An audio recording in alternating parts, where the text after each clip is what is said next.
Hey guys, it's Jake here, and welcome back. This is tutorial 22, and in this tutorial I'm going to be showing you guys how to delete the enemy jets once they get past this line over here, so that our enemy function or our enemies list doesn't keep piling up like crazy, because it's going to keep getting bigger and bigger and bigger, which will slow down the game eventually because of so many enemies.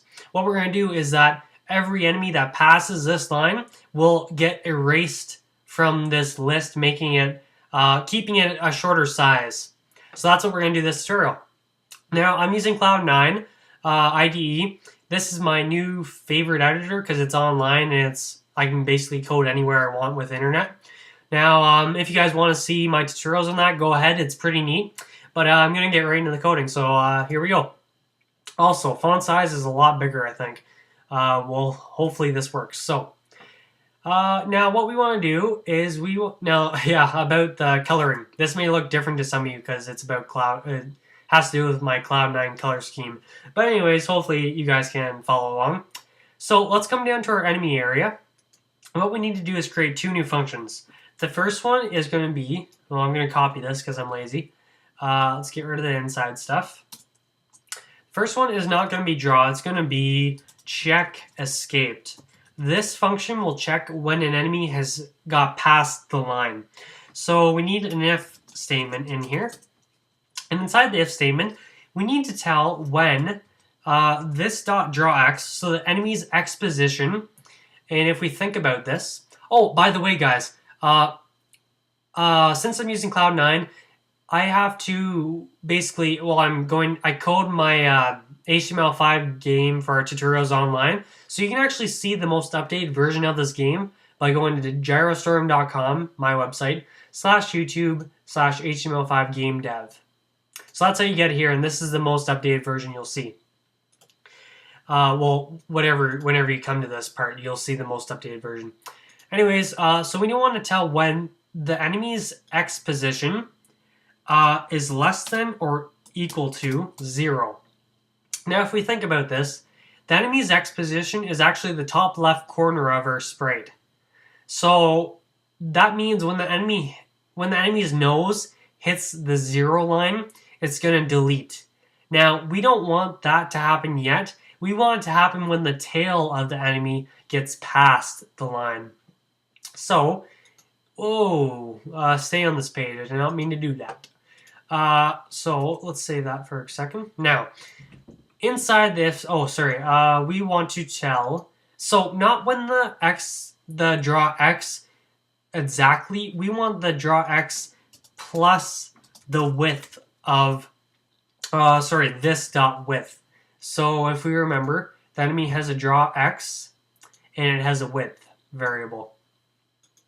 Basically, we add the width of the jet to the draw x or the x coordinate, and once that is past the 0 line, then it is safe to delete the enemy because it's out of view now. And inside of here, we want to put, we have to put something in a second. We're going to say delete enemy. This is just a comment. We're going to remind ourselves to do that in a second. Now, in our enemy's draw function, after the enemy is drawed, we want to check if it has escaped. So what we do is type in this dot, lowercase c, check escaped. Oh, I spelled that wrong. Check escaped. Basically, every time any one of our enemies draws, it's going to check for itself if itself has escaped the bounds. And then it's going to delete itself. Now, to delete an enemy, we have to create another new function. And I'm just going to press Control-V to paste in this again. Take out the middle stuff. And inside of here, instead of draw, what we want is destroy enemy. So this function is going to be what destroys our enemies. Now, inside of here, what we want is 2 lines. Now, I'm just going to do a quick little review. You guys should remember that, say we have, this is a list. So I'm just going to pretend we have enemy 1, enemy 2, enemy 3, enemy 4. This is just a quick review. But this is enemy 1, 2, 3, and 4, but the positioning of a list starts at 0, 0 position, 1 position, second, third position. That's how the positioning works. Now, to delete an item from any list, what you need to do is, first of all, type in the list name. So our list, our enemies list, which keeps track of every single enemy in our game, is called enemies. Now, the method that we use to delete an item from the list is called .splice. Let's mess that up. It is a built-in method built into JavaScript specifically for lists or arrays, in other words. Basically, splice will remove an item from our list. Now, we need to put in 2 parameters for this method. The first parameter tells it what item to remove. The second parameter tells it how many to remove from that item, or from the list, so from it starting at this item position. So let's just assume I put in this. The 0 position it would start at, and it would remove 1 item. So it would remove enemy 1. If this was 2, it would start at the 0 position and remove 2 items from the list, removing both enemy 1 and enemy 2. Now that's not what we want. That's why we have 1 here, because we want to remove only one of our items. Now this parameter 0, we don't want that to be 0 because not always is our first enemy going to be the first one to get through. For example, since our enemies randomly appear over here, Jet 1 could generate here, while enemy 1, enemy 2 could appear here. That means enemy 2 could be ahead of enemy 1. However, enemy 1 is 0 position in the list, and that would delete enemy 1 if enemy 2 were to pass, because we're deleting the 0 position, which is enemy 1. That's why we gotta change this. Now, the thing is, to find a position of an enemy in our list, we need to access another built-in method, similar, not splice, but it's another thing like splice.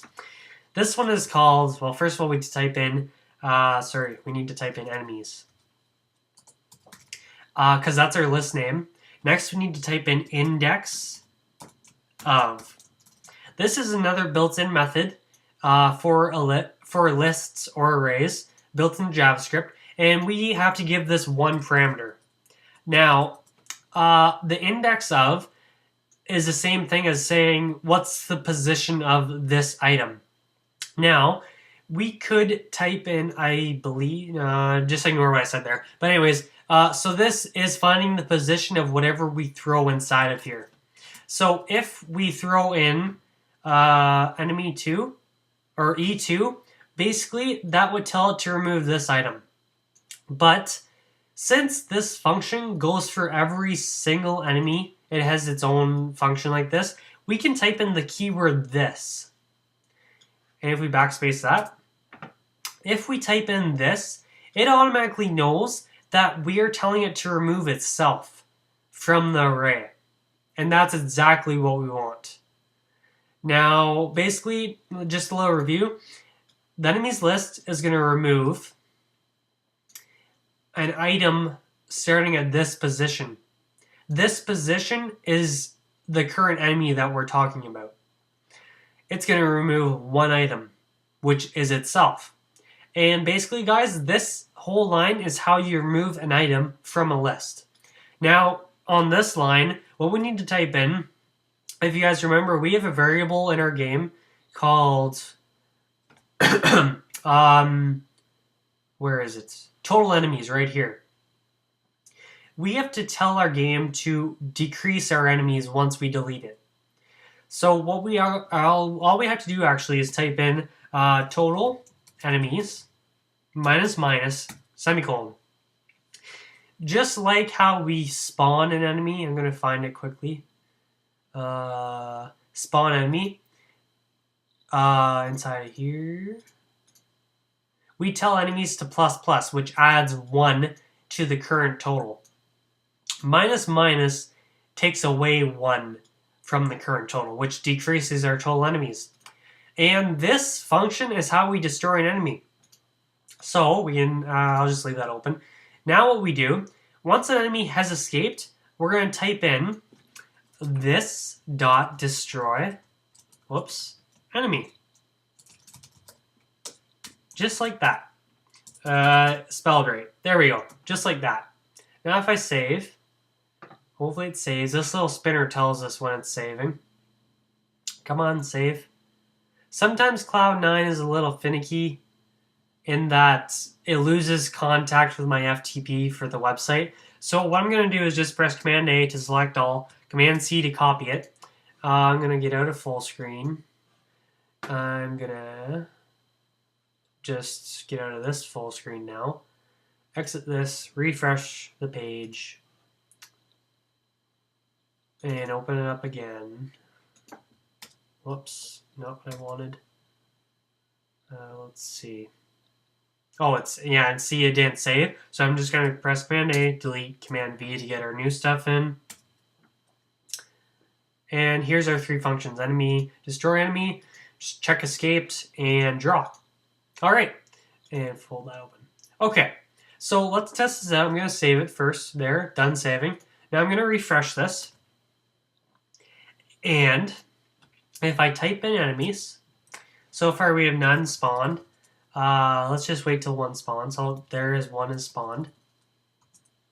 Basically, as soon as the enemy gets past this line fully, it's going to delete itself. So if I type in enemies here, I should have around 2 or 3 probably. If I spell it right. Just like that. Basically, the enemies have gotten past this line, the tail passes this line, and deletes itself from the list. Now, one small tad problem with removing an item from the list, it causes a little hiccup, I would say, with, whoops. Sorry about that, guys. Anyways, so basically when the enemy's tail gets past there, I already talked about that. Anyways, the small little hiccup I was talking about, you can see it sometimes when we're moving an item from a list. It kind of gives a hiccup. See, watch when this one goes. This one will flash. Oh, this one flashed, and this one flashed again. You'll see that some of the images flash. This one might, just like that. Might be hard to see for you guys, but when an image flashes, basically, I think it has something to do with the array. When we remove an item from the list, it just causes a little hiccup and maybe a little problem. I haven't figured it out yet, but one way to make sure that enemies don't flash in the canvas area is to make the 0 line or the deletion line be further down so that hopefully the next couple of enemies will also be off canvas. Whoops. To do that, we go into here. Now, instead of 0, I'm just going to set it to negative 3,000. Let's do 2,000. So if I set that to negative 2,000, I saved it. I'm going to refresh. We shouldn't see anywhere flashing anymore because our enemy is not going to delete until it's at the negative 2,000 mark, which means that hopefully the following enemy will also be past that line. So as soon as this tail gets past, we won't see any of these flash because they are supposed to be deleting further down, not right here. And just because of that, we don't really care if it's exactly the width further. We just care that the position of it is at least around negative 2,000, maybe negative 1,000 would do. I'll just leave it at negative 2. That makes sure that hopefully we won't see any flashing images on the canvas. They'll flash somewhere over here, but we can't see that. So yeah. So just a final check. Good. We have a certain amount of enemies. We have a little bit more than last time because the deletion line is further down. But basically, guys, it's working. Otherwise, if it wasn't working, if we didn't have a deletion line, our enemies list would keep getting bigger and bigger and bigger. And that would be crazy. It would slow the game down eventually. So that's why we did that, guys. Thanks for watching. And the next tutorial, we're going to be making our good jet be able to shoot bullets. All right.